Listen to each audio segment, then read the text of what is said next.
안녕하세요. 잡시광입니다. 얼마 전 우리 군이 개발 중인 장거리 지대공 유도미사일 한국형 사드 LSAM이 공개됐습니다. LSAM 유도미사일은 200km 떨어진 서해남부 무인도에서 발사된 표적미사일을 탐지한 뒤 음속으로 날아가 서해중부 해상에서 정확히 격추시켰습니다. LSAM의 네 번째 요격 시험이 성공적으로 끝나는 순간이었습니다. LSAM은 사전 포착, 선제 타격, 공중탐지 요격, 대량 응징보복 등으로 이뤄진 한국형 삼축체계 중 방어의 핵심으로 꼽힙니다.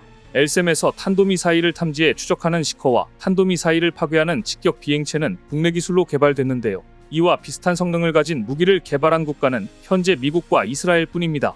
올해 초 UAE에서 개최된 아이덱스 2023 방산전시회 당시 이러한 기술력을 본 무함마드 빈 자이드 알 나하얀 대통령은 LSAM에 커다란 관심을 표명한 것으로 알려졌습니다.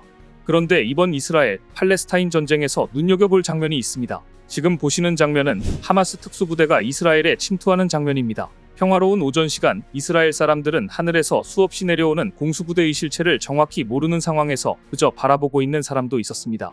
그런데 이날 하마스 특수부대를 근거리에서 찍은 사진을 보면 그들이 타고 온 장비는 조악하기 이를 데 없었습니다.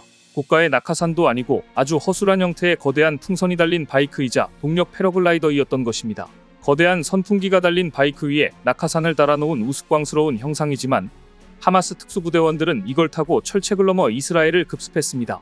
충격적인 것은 그 비싼 아이언돔은 싸구려 동력 패러글라이더들이 침투하는 것을 막을 수 없었다는 점입니다. 자세히 보면 하마스 특전사들이 타고 온 바이크는 사실상 뼈대만 있는 2인승 바이크이고 기관총을 든 사수와 운전수가 탑승해 있습니다. 바이크 뒤에는 거대한 펜을 달아놨는데 바이크 위에는 낙하산이 펼쳐져 미끄러지듯 낙하할 수 있는 구조였습니다. 이 동력 패러글라이더가 실전에서 얼마나 유용할지는 미지수이고 바이크 뒤에 달린 펜이 공중에서 충분한 동력을 전달할 수 있는지도 알 수 없습니다. 하지만 하마스가 이런 장비를 침투작전에 채용한 이유는 이스라엘군의 촘촘한 대공방어망을 회피하기 위한 고육지책이었을 것으로 추측되고 있습니다. 그리고 그 방법은 가성비 측면에서도 상당히 효과적이었습니다. 이스라엘이 그토록 자랑했던 아이언돔은 레이더로 위험물체를 감지한 뒤 미사일을 쏴 격추하는 방식입니다. 통상 레이더는 낮은 고도로 날아다니는 작은 물체는 포착하기 힘듭니다. 하마스 조직원들은 레이더의 탐지망에 걸리지는 않을 만큼 낮게 날 수 있는 조악하지만 효과적인 기체를 만들어낸 것으로 보입니다. 하마스 대원들이 동력 패러글라이더를 타고 착륙하는 모습은 SNS 등을 통해 공유됐고 이 장면을 본 많은 사람들의 공포심을 자극했습니다. 영국 데일리메일에 따르면 급습 당시 하마스 조직원을 직접 목격한 이스라엘 시민은 죽음이 이렇게까지 가깝게 느껴졌던 적이 없었다. 실존적 두려움을 느꼈고 이번에는 정말 모든 게 끝인 줄 알았다라고 당시 심경을 토로했습니다.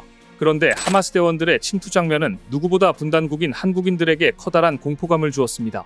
휴전선을 사이에 두고 남북이 대치하고 있는 한반도에서 만일 북한이 저런 방식으로 침투하면 어떻게 되는 것인가? 휴전선 일대의 방공망도 저런 식이면 무력화되는 것은 아닌가? 남이 일 같지가 않았던 것입니다. 하지만 한국은 아이언돔을 완전히 능가할 만한 엄청난 방공망을 이미 완성해버렸습니다. 얼마 전 한국형 스타워즈 기술로 불리는 레이저 대공무기가 개발된 것입니다. 이 레이저 대공무기는 드론 요격용 레이저포로 북한의 무인기 공격에 대응할 수 있는 대표적인 무기로 손꼽힙니다.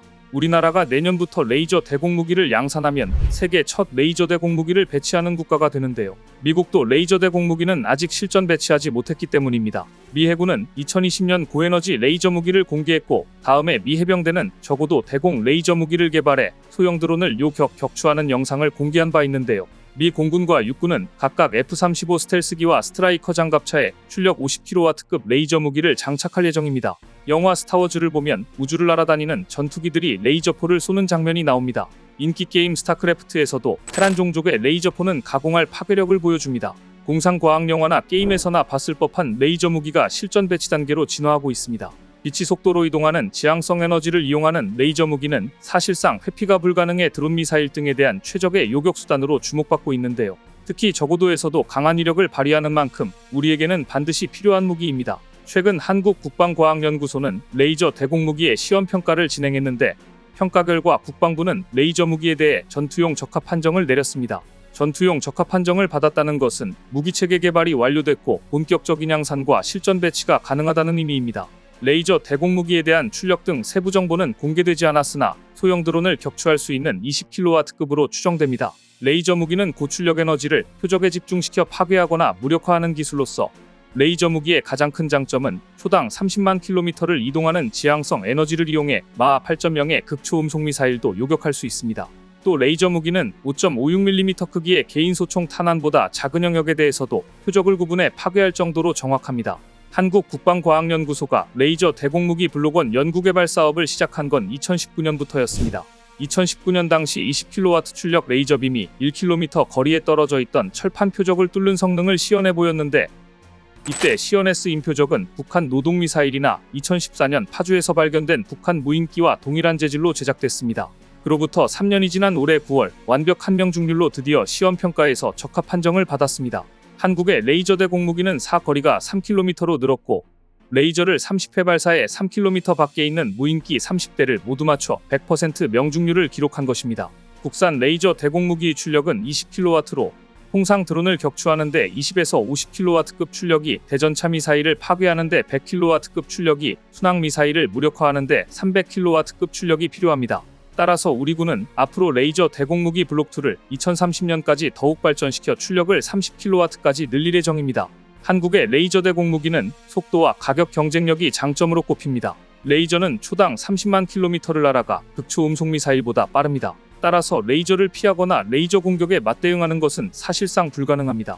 가격도 저렴합니다. 레이저 무기는 1회 발사 비용이 $1가량입니다. 사드 미사일 한 발이 110억 원이고 신궁 미사일 한 발이 2억 원인 것과 비교하면 비교할 수 없을 정도로 저렴합니다.